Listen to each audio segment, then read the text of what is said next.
Good afternoon. This is Dimitri Lascaris coming to you from Kalamata, Greece on March 31st, 2025. Today, I'm very pleased to be joined by Margaret Kimberly. Margaret is executive editor and senior columnist of Black Agenda Report and the current host of the Black Agenda radio podcast. Her book, Prejudicial Black America and the Presidents, was published in 2020. Last May, Margaret briefed the UN Security Council on the dangers of weapons transfers to Ukraine.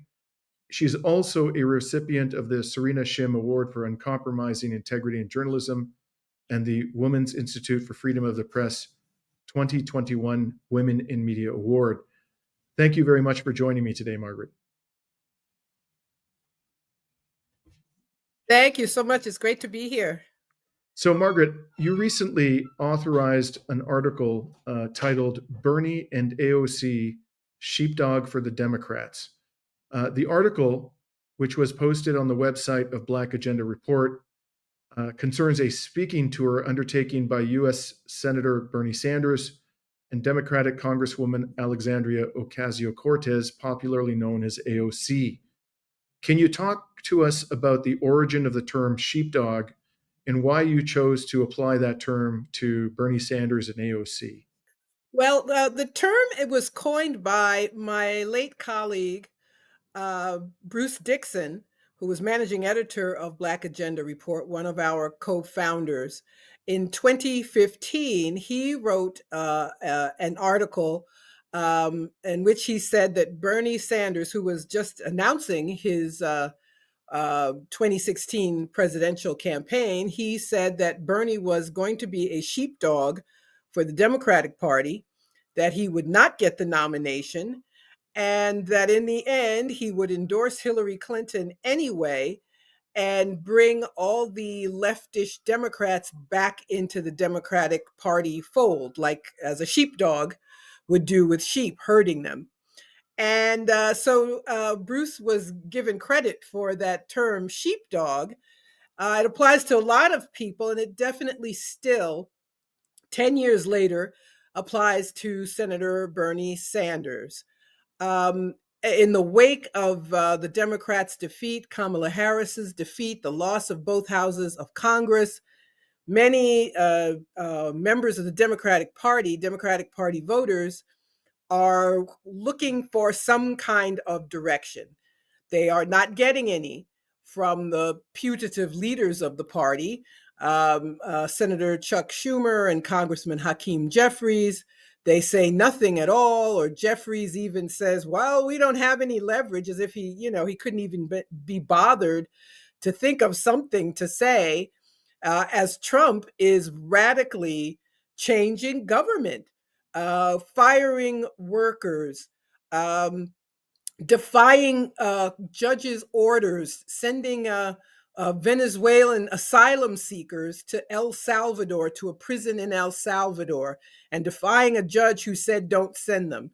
Attacks on immigrants, even legal immigrants, green card holders, people. If you're not an American citizen, you risk being detained if you try to enter the United States, dismantling entire federal agencies. So this is a critical moment, and I understand why so many people need someone to tell them something.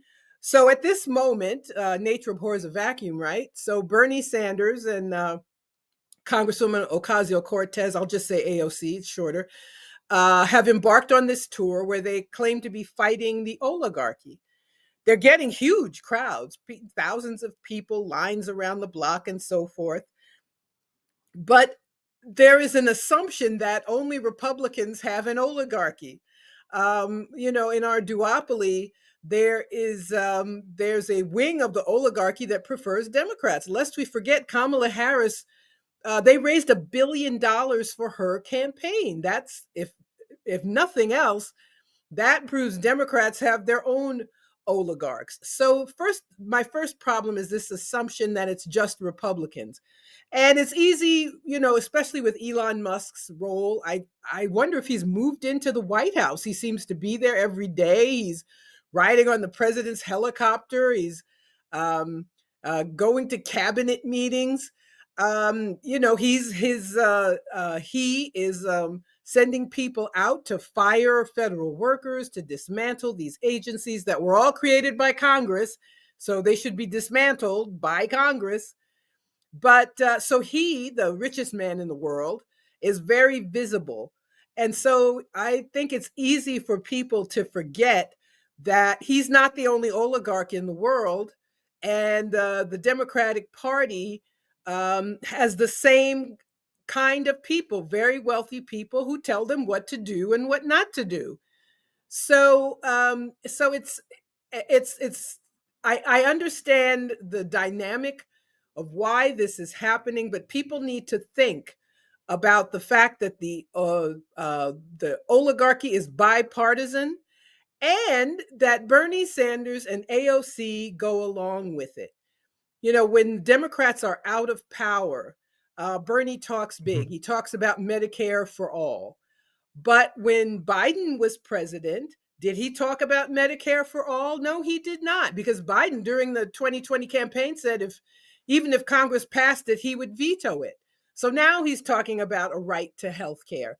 Now that Democrats are out of power, this is something that Democrats do very often. If they're out, if there's no Democratic incumbent in office, they put on a show. It's theater for liberalish Democrats. It's theater for people who quite rightly want something to be done to stop Trump. But it's a fool's errand. Once again, we've seen this movie. We know how it ends. Bernie ran in 2016. They rigged it for Hillary. He ran again in 2020. It was more obvious rigging because there was no true favorite, but they wanted Biden. They got everybody else to drop out, and eventually Bernie did as well. So I would just remind people that you've already seen this show, and it's not going to be any different. So that same article, Margaret, references a recent poll which showed that only 27% of Americans have a positive view of Democrats, and only a pathetic 7% have a very positive view. Now, you mentioned Medicare for all. In your view, what would be the primary policies that the Democratic Party would pursue if it was seriously interested in answering the needs and the demands of the American people? Well, that's one, that people would be guaranteed health care. The Affordable Care Act is, which everybody refers to as Obamacare, and I will as well. Obamacare gave you the right to buy insurance. Well, it's very expensive to get if you're not still for Americans. It's health insurance provided by employers. So if your employer provides insurance, you have coverage. It may still be very expensive. Obamacare gave you the right to pay for health care. There was a Medicaid expansion. I think that's the best thing about Obamacare, but it was up to states to accept it or not. And there are still a handful of states, almost all of them in the South. It looks like a map of the old Confederacy, have accepted it.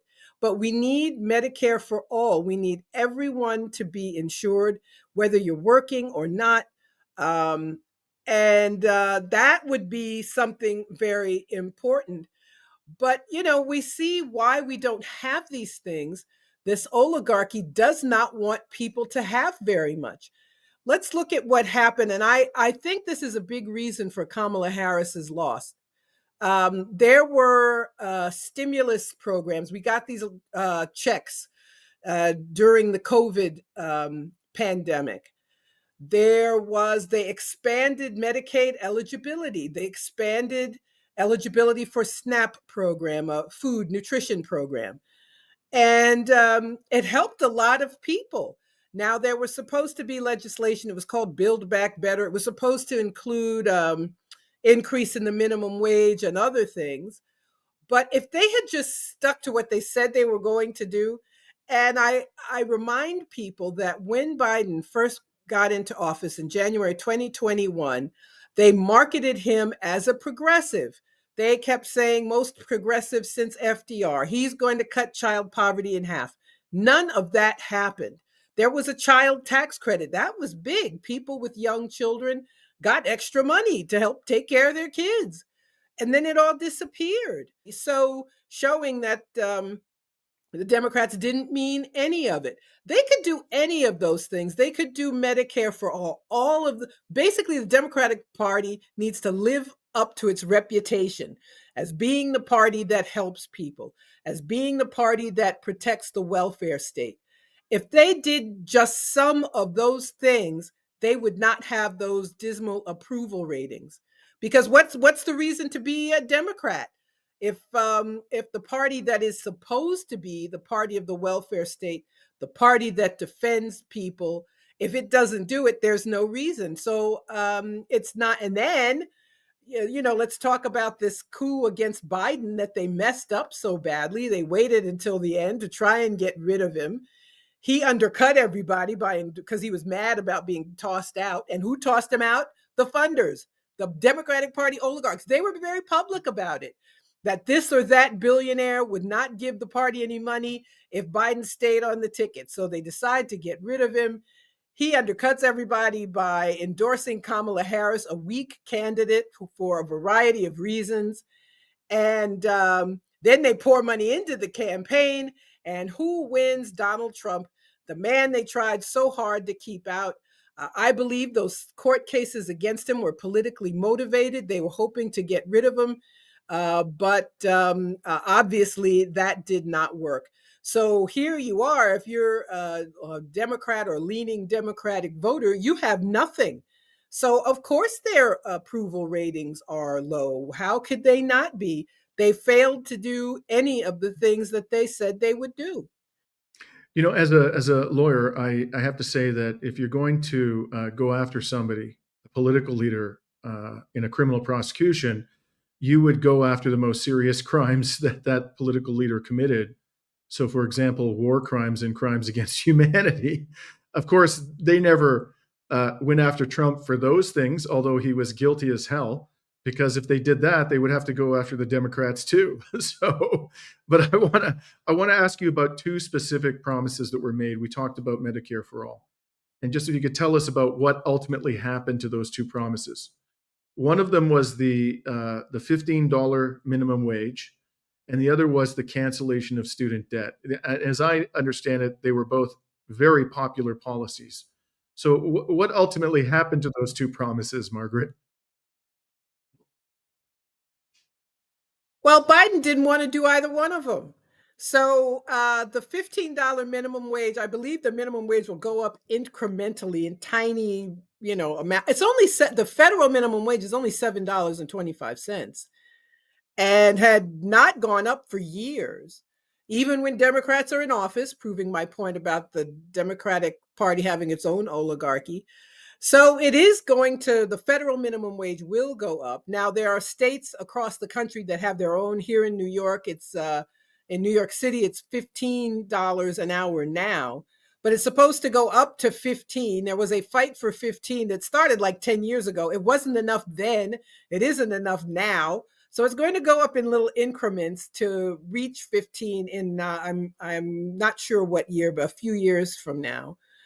And I'm sorry, what was the other one? The minimum wage and The cancellation of student debt. That was also a big one.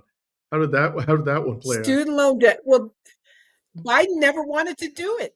He never wanted to do it. He said so during the 2020 campaign. And Biden's a funny person because he just blurts out whatever's on his mind.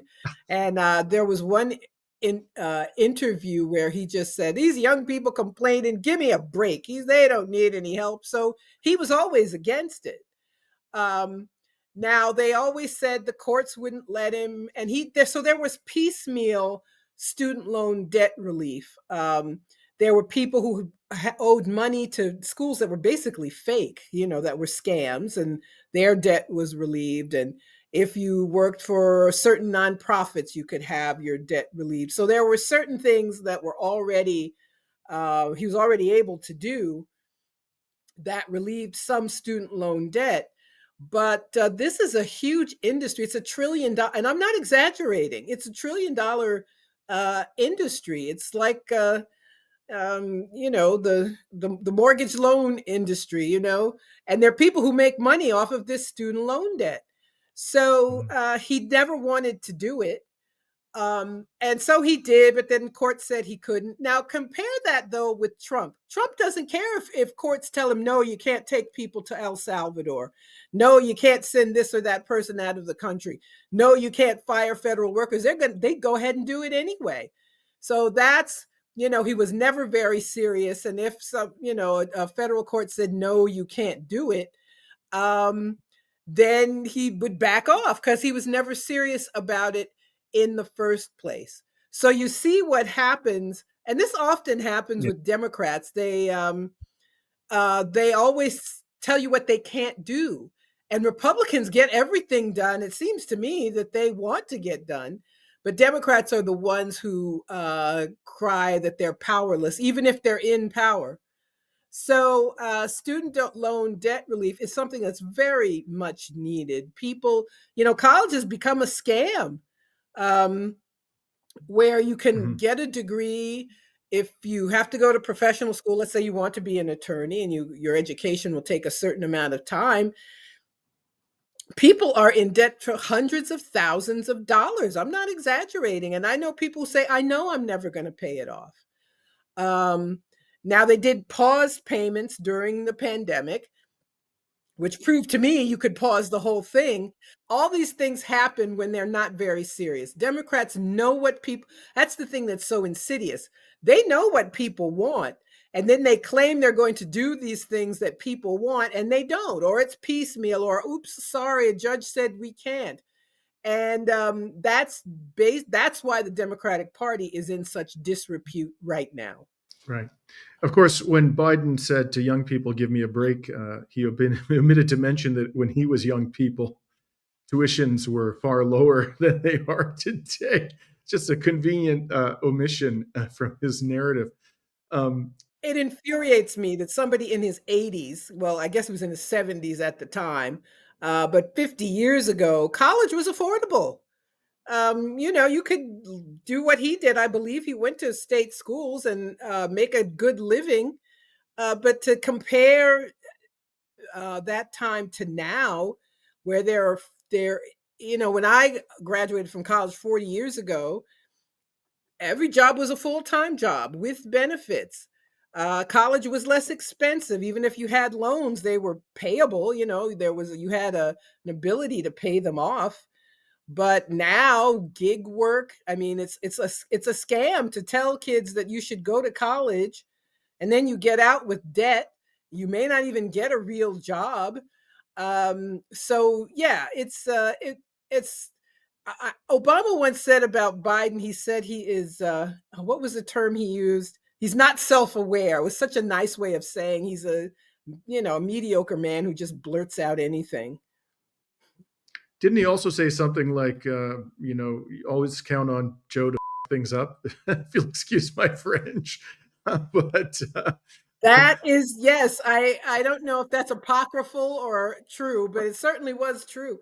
And you it is notice, true. speaking of Obama and Biden, at Carter's funeral, Jimmy Carter's funeral, and at Trump's inaugural, they did not speak to each other. Wow. And that goes back to this pushing Biden out, which Obama was a part of. Biden is still angry about it. But they lied. But that's another thing. They lied about Biden's health. In 2020, I could see he was not well. And they said, oh, he has a stutter. And I said, no, we've all, listen, if you live long enough, you've seen people in decline. You see it. You know what it looks Mhm. like.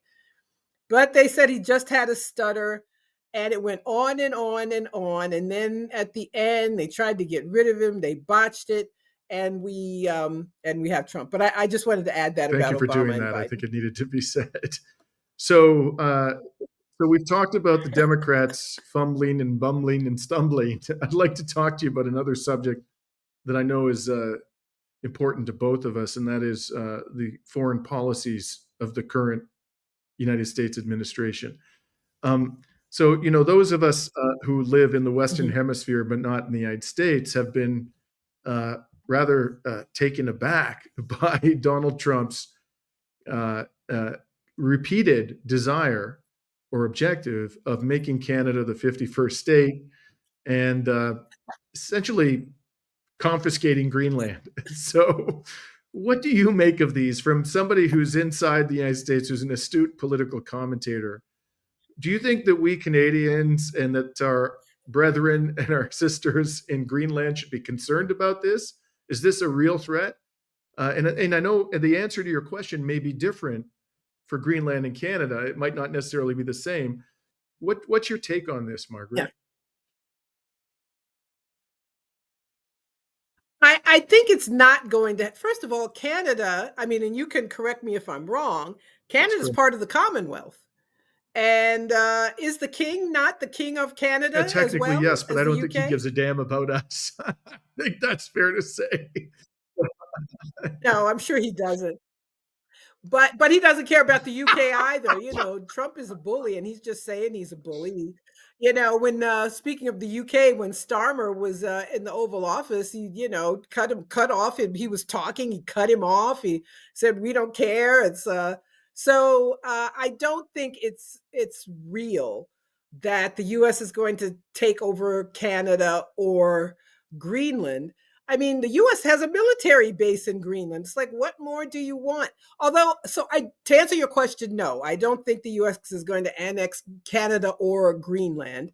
They will wrest uh, whatever it is they want from Canada and from Denmark. And part of me, I'm not sorry for these countries he's targeted because they were happy vassals of the US. Canada does everything the US tells it to do. Canada's a junior partner in US imperialism. Um, You're being when kind, Margaret. Trump was president I the use the first word. time, and I'm sorry. I just wanted to say you're being the word kind. what? You're being kind when you say junior partner. I use the word vassal. I think that's a more accurate Well, assessment. But yeah, yeah. It's thank you for your diplomacy. when okay, so when Trump was president the first time, and they had this crazy plan to snatch the CFO of Huawei in Canada, and the stupid Canadians, the Trudeau, they did it. China said, "Oh no, you did not," and they immediately imprisoned two Canadians, and this went on for a couple of years. The U.S. recognizes Juan Guaido as the president of Venezuela. Canada goes along and, has these photo ops with Trudeau. I mean, it was just, that's the kind of thing Canada has always done. Canadian mining companies are very powerful around the world, and I think that's where they're happy junior partners. Denmark, I have to say, I feel very unsympathetic. Denmark is a member of NATO. They would send soldiers to Iraq, coalition of the willing. They The Nord Stream sabotage was actually took place in Denmark's waters. The Nord Stream pipeline from Russia to Germany, the deal Putin worked out with Angela Merkel, and the Biden administration decided it had to go, as they said quite openly.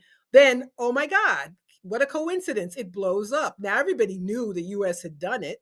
Seymour Hersh, the investigative reporter, made quite a good case for proving that that's what happened. Denmark was supposed to investigate, but what did they do? They said, it was sabotage. That's all we can say. They didn't stand up to the U.S. Also, I wanted to. There's something else about Denmark that's very disturbing. Um, they are legally segregating people by race and ethnicity. And they used the word ghetto, then they said, well, we're not going to use the word ghetto anymore. But any neighborhood that they took in many refugees from around the world, and they have decided that a neighborhood can't uh, pass a certain percentage of refugee population. So these are people from the global south, and they're making people move. They are, and I believe an EU court actually recently said that's something they should not do because it's discrimination. So that's when anybody says Denmark nowadays, I think of this country that's being behaved in a very racist way, that has been a vassal of the US. So I don't really have a lot of sympathy for Denmark. Can the U.S. annex Greenland? Mhm. No. What the U.S. wants, what Trump always wants, is to stop China's influence, to stop. Well, Russia they want to use against China, although I think they can forget about trying to do that. As the world, the globe warms, the Arctic is open. It was covered in sea ice. It isn't anymore. They want to get oil and whatever resources, whatever minerals are there. So, you could just cut a deal with Denmark, who, as we pointed out, is a vassal state. They'd let the US do anything they'd want. But it's very Trumpian to say we're going to take Greenland. Um, or Canada either, for that Mhm. matter. Mhm. Trump is going to bully NATO members into spending more money for defense. People said he's against NATO. No, he isn't. He just wants other countries to spend more money, and they do it. So I think that at the end of the day, he's going to force these countries to do things he wants them to do, but nothing is going to be annexed and made a 51st or 52nd state. So let's move to the subject you addressed before the UN Security Council, and that is the war in Ukraine. Margaret, Trump never tired of Mhm. telling us during the last presidential campaign that he wanted to bring the Ukraine war to an end. He talked about how all these poor soldiers dying, and although you and I'm sure we would love to see an end to the killing, I'm not so sure that Trump really cares about Ukrainian and Russian soldiers dying on the field of battle. But he claimed that he did, and he even talked quite rightly in his one and only debate with Kamala Harris about the threat of nuclear war. And he later on said it was a proxy war. He said Mhm. Zelensky was a dictator. Rubio went on air and said, we've entered the age of multipolarity. They were making all the right noises from an anti imperialist perspective. But here we are, 3 months into the second Trump administration. And not only did he not end the war within 24 hours as he promised, he hasn't ended it. He's nowhere close to ending it after more than 2 months. And this weekend, Margaret, as I'm sure you saw, Trump announced that he was pissed off with Putin because Putin disrespected Zelensky after Trump called Zelensky a dictator and humiliated him in the White House. I just like my head is spinning when the contradictions are mind blowing. So my question to you is, it's hard not to laugh at the absurdity of it all, but there's lives, actual people dying because of this absurdity. And so my question to you is, what do you think about Trump's stated desire to end the war in Ukraine? Do you think this is real, or do you think there's something else going on here? And if there is something else going on, what is going on here? I think he does want to. Um, Trump, but he doesn't want to end it for the reason I want to end it. This proxy war has been going on for 3 years now, um, at great expense to the people of this country. I don't know how many people know when Congress allocates money for Ukraine, it's not just for the military. The U.S. is supporting the Ukrainian government. All the things that any government does are paid for by the US. They've got free healthcare in Ukraine, which we don't have here. But anyway, anything that the Ukrainian government does is at the expense of the US. So and this has been going on since 2014, ever since the US and other European countries instigated a coup against the elected president to put Ukraine in the Western orbit. It finally culminated in this proxy war. And the New York Times is, I think it was yesterday, they said, it's a proxy war. And it was like, you're like 3 years late. Everybody, you know, but shows you also how the corporate media take direction from whoever's in power. But so it should end. But what Trump wants, he wants to target China, and he can't do that. But that's what he always wanted.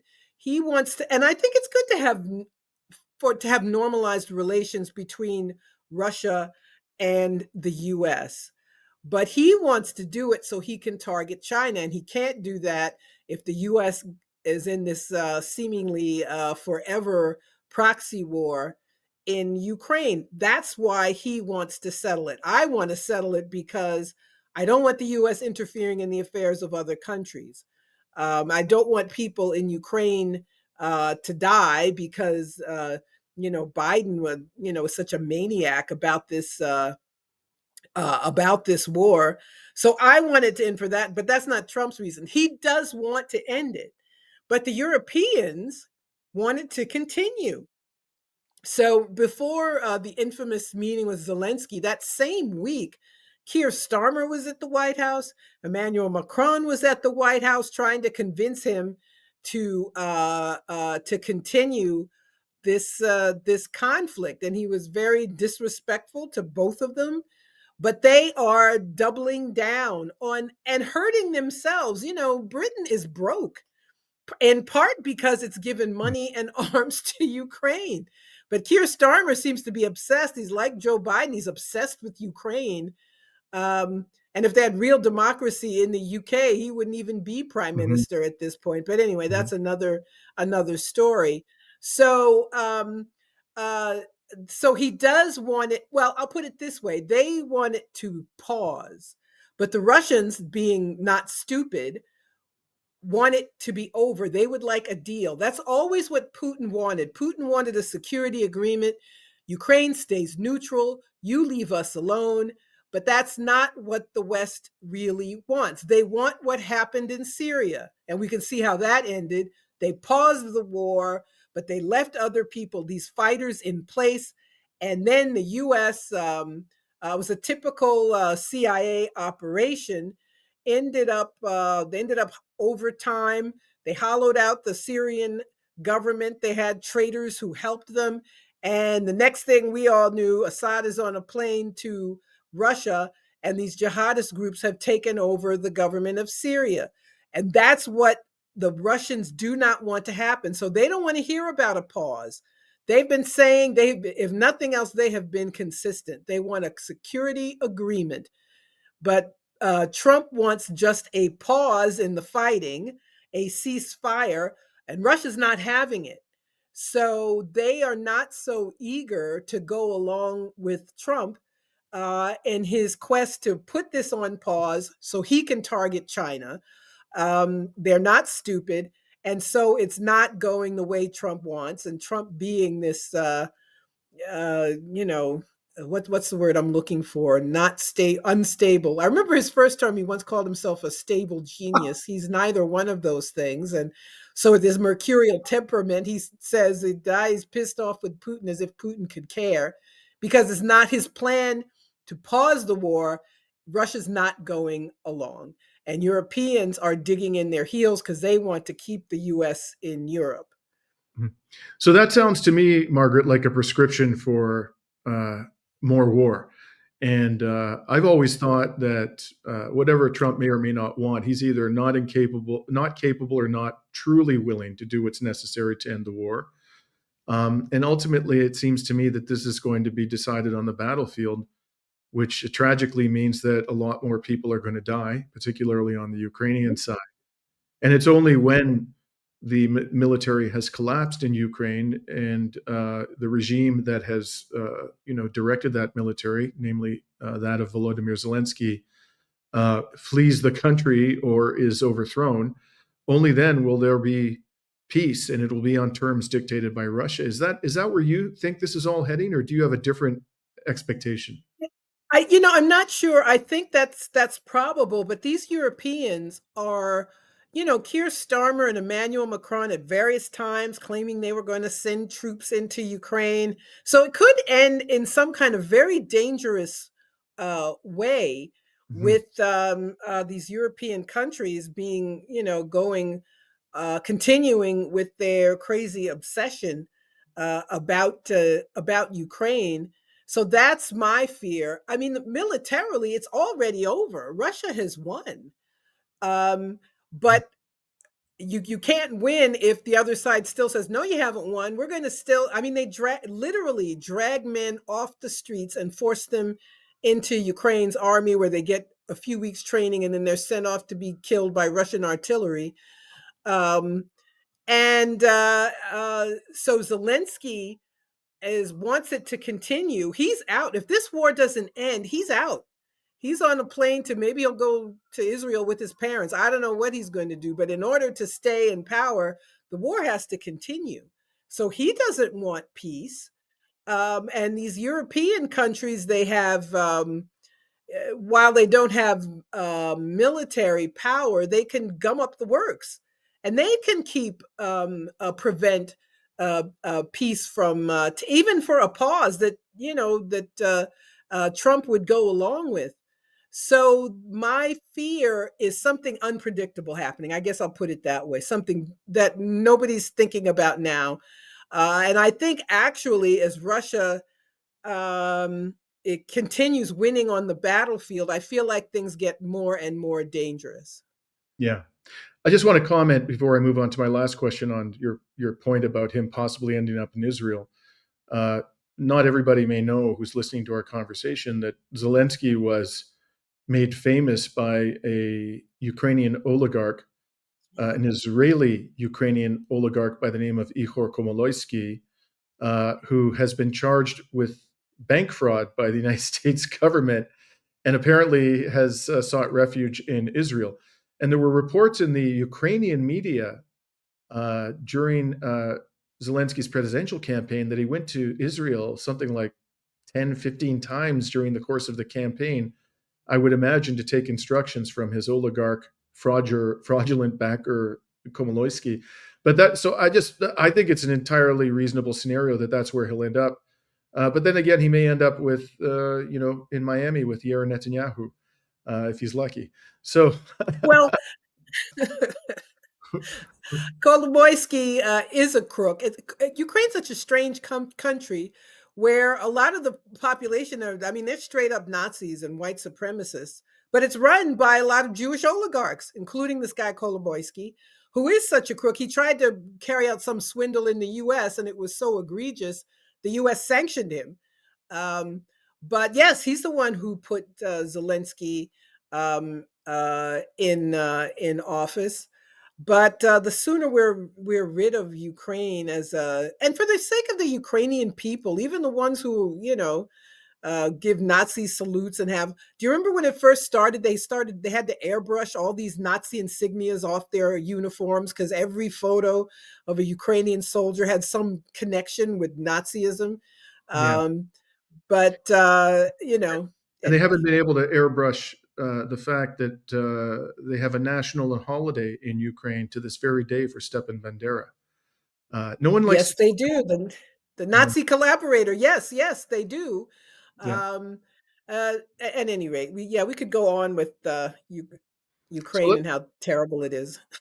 let's go to probably the most well, I don't know. It's hard to say whether Ukraine or what's happening in West Asia is more dangerous, but I want to talk to you finally about Iran. Um, Mhm, you know, as you're aware, Margaret, I'm sure you know Trump. He murdered the top Iranian general, Qasem yep, Soleimani, in his first administration. He withdrew from the JCPOA, the Obama era nuclear deal, which Iran was respecting. Uh, mhm, he and then imposed, these maximum pressure sanctions on Iran. Now he mhm, has resumed the obliteration of Yemen, which happened under his first administration as well. This is not new to Trump. Trump was torturing Yemen long ago. And of course, he has given Israel, by all indications, a green light to complete the genocide it started under Biden. mhm, I personally, it's hard for me to imagine how this all does not end up in a full blown war with Iran. I mean, he's saying bluntly, as is Rubio, Hegseth, all these characters, that if the Houthis, I shouldn't call them the Houthis, it's Ansar Allah. right, That's really who they're dealing with. Ansar Allah, if they don't stop attacking U.S. Naval vessels and complicit Red Sea shipping, they're going to hold Iran accountable. And I think it's pretty clear at this stage that Ansar Allah is not going to stop. mm-mm. So, do you think that in the real world we're going to be able to avoid a war with Iran, a full blown war, or if so, how's that going to happen? I mean, because all indications are that that's exactly where we're heading. Well, it's what Israel wants. Israel has, for decades, wanted the United States to attack Iran. They can't do it by themselves. Yemen, and let's talk about what Obama allowed to happen in Yemen. He allowed the Saudis to attack Yemen. So sometimes there's a proxy like Saudi Arabia, sometimes it's directly the U.S. But they want a war against Iran. That's one of the reasons they fought so hard to finally undo the government in Syria, Assad's government, to deprive Iran of an ally, a military ally, so diplomatic and military ally. And it's something Israel wants. And when with Trump, Israel has hit the jackpot. Well, they did with Biden also, Biden and Trump. Um, and it's something, as you pointed out, that Trump said from his first administration, they want to attack Iran, which will be a disaster. Now, I don't know what ability Iran has to fight back. That's not clear to me. Russia and China are allies of Iran. Would they stand up? Would they let the U.S. do what they wanted, as they did in Libya? Both of those countries stood down and allowed the U.S. to destroy Libya. They wouldn't even stand up in the UN and veto the no-fly zone resolution. That's all they had to do, was veto it. Mhm. So it's unclear, but it's all very, very scary to me. We have all the world's major powers having an interest here. We have the U.S. as usual being the rogue state. The U.S. is the rogue state of the world, and and you mentioned Gaza. There was a brief ceasefire, such as it was, but now they've resumed. Israel has fully resumed killing civilians, assassinating journalists. So the genocide in Gaza goes on. And I want to add these attacks on people here, the silencing of any critics of Israel. Of late, we've seen these students who are not U.S. citizens who are studying here, some of whom have been detained, some of whom who have been deported, even U.S. citizens. Anybody who speaks out against Israel, people targeted, doxxed, fired from their jobs. The hold of the Zionist forces on Congress. So all of these things are very, very troubling. Mhm. We don't know what they're going to do. So there's an unpredictable nature to the predictable and unpredictable. We know Trump wants to destroy the current Iranian state. We don't know who will stand up for Iran. We don't know if Iran can stand up for itself. So it's all very unclear, but it is all extremely dangerous. Yeah. And the U.S., ultimately, whatever happens, the U.S. will be at fault. Well, not to leave our audience in a state of despair, I just want to say, and I say this with all sincerity, Margaret, that at great sacrifice we defeated Nazism once. We will defeat it again. I have no doubt about that. Uh, Yeah, it's what's Nazism? People are comparing Trump to Hitler, and I posted on social media today. I said, well, if Trump is Hitler, what does that mean that Columbia University is? Is it a Nazi entity? It's like Trump will do it's. We've seen also the failure of the liberal class, the big law firms who are making these deals with Trump, which they are not even trying to fight, where he's forcing them to represent right wing interests pro bono, forcing them to pro bono fight anti Semitism. That means to say support Israel. mhm. All the things that I've mentioned before with the federal government, the liberal order is useless to us. Yeah. And if people want to make that Hitler analogy, well, how did the Nazis take power? There was a weak liberal class, and that's um, that's what we have now. So, people can't just say that and then that means you're called to be in resistance if you're going to make that statement. Yeah. You're called to be in resistance against all of these forces. And we have to figure out what that means, what folks are willing to do. And So yeah, it's interesting times, right? Yeah, and I just want to be clear, Margaret. When I said Nazism, I wasn't referring specifically to Trump. I was referring to Yeah, all of these forces collectively. Israel's regime looks very much like a Nazi regime to me. These neo Nazis in Ukraine who sure. have basically taken control. And I see Nazism emerging in Germany. I see it emerging in the United Kingdom with, I see it emerging in France. And I'm not talking simply about these far right parties like the AfD and Marine Le Pen, the parties that are supposed to be protecting us from fascism, like Macron, his so-called centrist party in France, and Scholz and Frederick Merz and all the rest of these characters, Starmer. These people are exhibiting elements. They may not be full-blown Nazis, but there's elements of Nazism or fascism in their conduct. And to me, this is far. It goes way beyond Trump. The West Oh, today. absolutely. It, And it, that's something people need to actually, even before Trump, look what they're doing in the United Kingdom with this terrorism act. There are journalists who can't work, who are arrested. They raided a Quaker meeting house. People were having a meeting, and you cannot fight this terrorism law. They don't have to tell you what you're charged with. They don't have to tell you anything. Germany, their anti-fascism seems to mean that they can't ever tell Jewish people no. So they are 100% in support of the Zionist entity, all of the Western nations. So it started well before Trump took office. All of these so called democracies exhibiting the most undemocratic behavior where where people are being silenced about a variety of issues. So yes, I thank you for clarifying that. That's what we're up against. We're up against a lot of forces who are not well, they're not open about what they do, but if we pay attention, we can see what they do. yeah. And I'll close by saying that as a Canadian, I'm ashamed to say that perhaps the most brazen display of Nazism was when Canada's Parliament gave 2 standing ovations last year to a former volunteer in the Waffen SS. I mean, if that doesn't scare the bejesus out of you, I don't know what will. Uh, Well, in, it should. It's part of me wanted to say, well, what a stupid thing to do, but obviously they thought it would go unnoticed or supported. I mean, and of course they threw everybody under the bus. They blamed the speaker of the parliament. I can't remember the person's position, but they did, that's the person who got the axe. Um, uh, and yeah, we're talking about the right wing being ascendant across Western nations.